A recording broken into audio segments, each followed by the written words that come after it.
લક્ષ્ય ન્યૂઝ, એક નજર, એક લક્ષ્ય.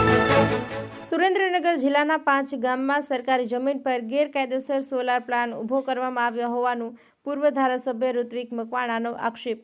તંત્રે નાની નાની હોટલો પાડે છે, પણ કરોડો રૂપિયાની સરકારી જમીનો પર ગેરકાયદેસર સોલાર પ્લાન્ટ ઊભો કરવામાં આવ્યો છે. તેની સામે કોઈ કાર્યવાહી નથી કરવામાં આવતી તેવું ઋત્વિક મકવાણાનું કહેવું છે. સરકારી જમીનો પર ગેરકાયદેસર સોલાર પ્લાન્ટમાંથી ઉત્પન્ન કરેલા 9 કરોડની વીજળી જેટકોએ ખરીદી કરી નાખી. ગેરકાયદેસર સોલાર પ્લાન્ટ ઊભો કરવામાં આવ્યો છતાં તંત્ર દ્વારા કોઈ કાર્યવાહી કરવામાં ન આવતા હોવાના આક્ષેપો. લેન્ડ ગ્રેબિંગ દાખલ કરવામાં આવે તેવી પૂર્વ ધારાસભ્ય ઋત્વિક મકવાણાની માંગ છે. સુરેન્દ્રનગર કલેક્ટરને પણ કરાઈ રજૂઆત. સુરેન્દ્રનગર જિલ્લામાં ગૌચર જમીનો અને સરકારી જમીનો પર હવે ગેરકાયદેસર સોલાર પ્લાન્ટ ઊભા કરી નાખ્યા છે. કિંમતી જમીનો સુરેન્દ્રનગરમાં થઈ રહી છે હડપ. ઋત્વિક મકવાણા.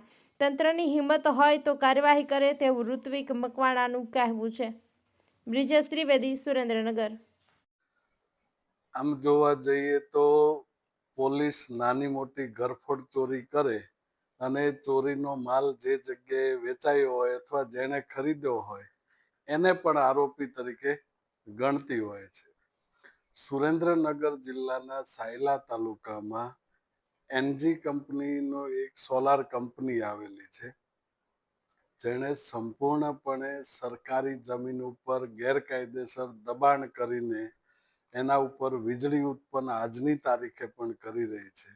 અને એ વીજળી પાછો સરકારનો જ એક વિભાગ જેટકો, જે લેખિતમાં માહિતી આપે છે કે આજ સુધીમાં 9 કરોડ રૂપિયાની વીજળી જેટકો દ્વારા ખરીદવામાં આવેલી છે. તો ચોરીની જગ્યા ઉપર ઊભી કરેલી પ્લાન્ટ દ્વારા ચોરીથી ઊભો કરેલી પેદા કરેલી વીજળી સરકાર પોતે ખરીદી રહી છે. તો આ તો ગંભીર વિષય કહેવાય. સુરેન્દ્રનગર જિલ્લામાં થોડા દિવસો પહેલા થાનની અંદર એક હોટલ ડિમોલેશન કરવામાં આવ્યું હતું. ગઈકાલે મૂળી તાલુકાના શેખપરમાં એક નાની હોટલ પાડી દેવામાં આવેલી છે.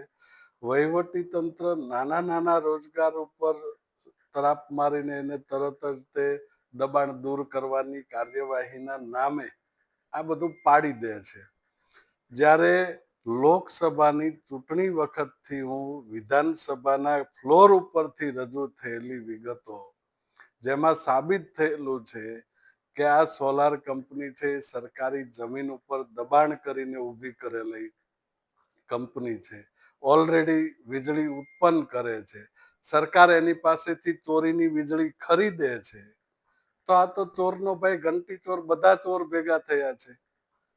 તો કલેક્ટરમાં કે વહીવટી તંત્રમાં સહેજ પણ હિંમત હોય તો નાના નાના લોકોને પરેશાન કરવાને બદલે, લેન્ડ ગ્રેબિંગના નામે હેરાન કરવાને બદલે આ મોટી કંપનીઓ વિરુદ્ધ લેન્ડ ગ્રેબિંગ દાખલ કરીને દેખાડવું જોઈએ.